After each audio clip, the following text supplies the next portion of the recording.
One of the most interesting things about America in the 21st century is the collapse of certain elements of the retail sector. This morning we are looking at the factory outlets, Morrisville, North Carolina. Just a little bit from the Raleigh-Durham International Airport.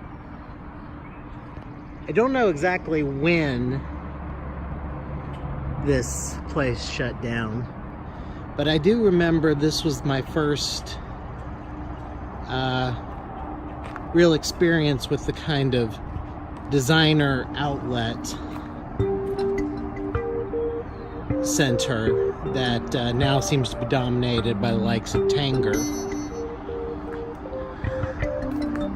Just to kind of give you an idea of how far back we're talking, I remember there being a KB toy store in this shopping mall. And I remember a couple of Saturdays a month, maybe every other Saturday or so, while staying with my grandparents in Durham. I remember my mom and my grandmother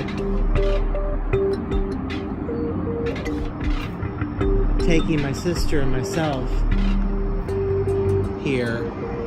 And this was like a destination. This was a big thing. As you can see, the inside of it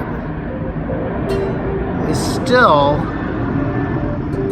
pretty well intact. The electricity is still running for some bizarre reason. It's structurally pretty sound.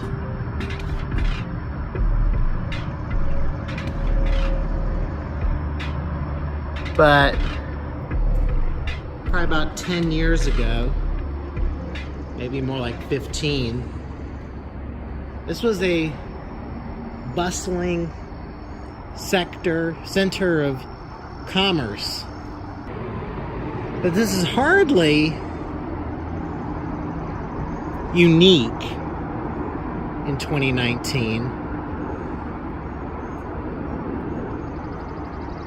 More and more, we're seeing commerce move to the online realm, and shopping centers of all kinds are becoming more and more difficult to operate profitably.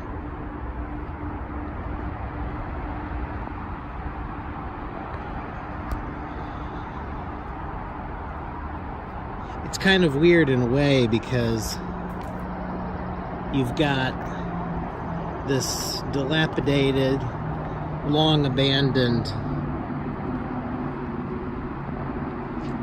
piece of real estate.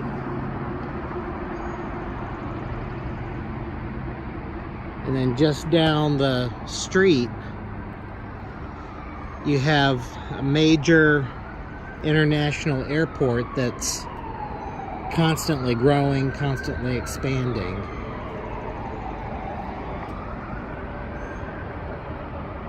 That's just the foibles of late capitalism. It's hard to tell what's going to succeed and what's going to fail.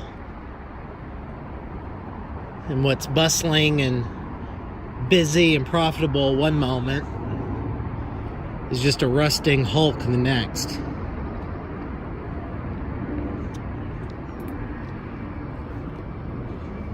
Gonna retrace our steps here as we head back towards the car. I personally love walking around places like this. I think that there's something about abandoned buildings that speaks to a lot of people. I don't know what it is. I don't know if it's just the fact that all of this real estate is taken up with basically relics, or if there's some part of us that's fearful of what might be. We don't know from 1 month to the next, 1 year to the next. There's a Southwest airplane taking off from the airport nearby. But we don't know from 1 year to the next what the economy is going to do, what the marketplace is going to do. And for the vast majority of us, we have no control. Decisions are made in New York and Washington and financial centers around the globe that we have no access to. We can be gainfully employed one moment and then be laid off the next. There's no guarantees. Not that there were ever really any guarantees.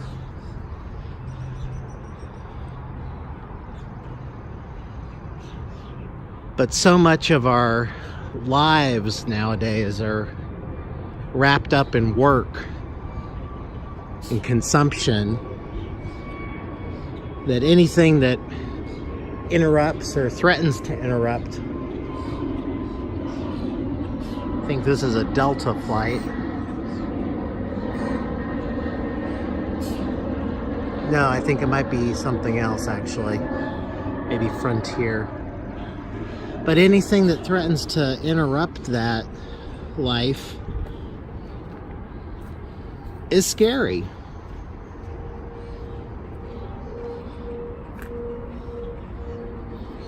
And I think that places like this demonstrate and kind of bring into reality how scary that uncertainty is.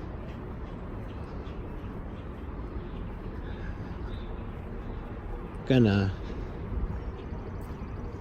come back around this way past what I'm guessing was like a bus stop or something, maybe.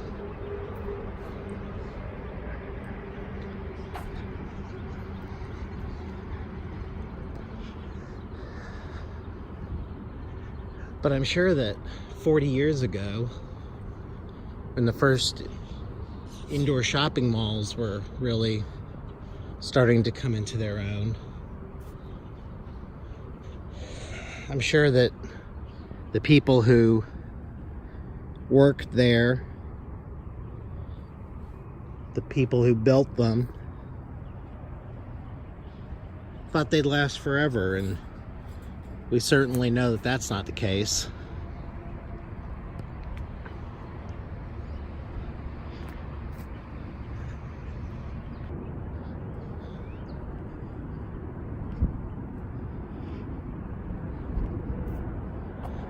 What's particularly odd about this is that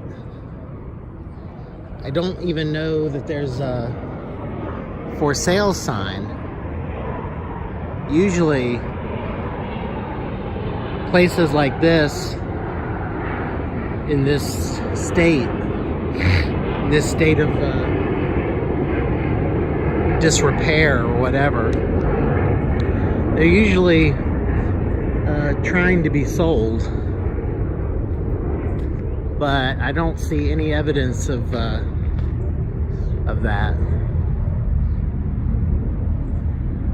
What's really kind of obnoxious is that the electricity is still on. It's like, why in the hell would you have electricity running to a place that's been devoid of life and business for who knows how long.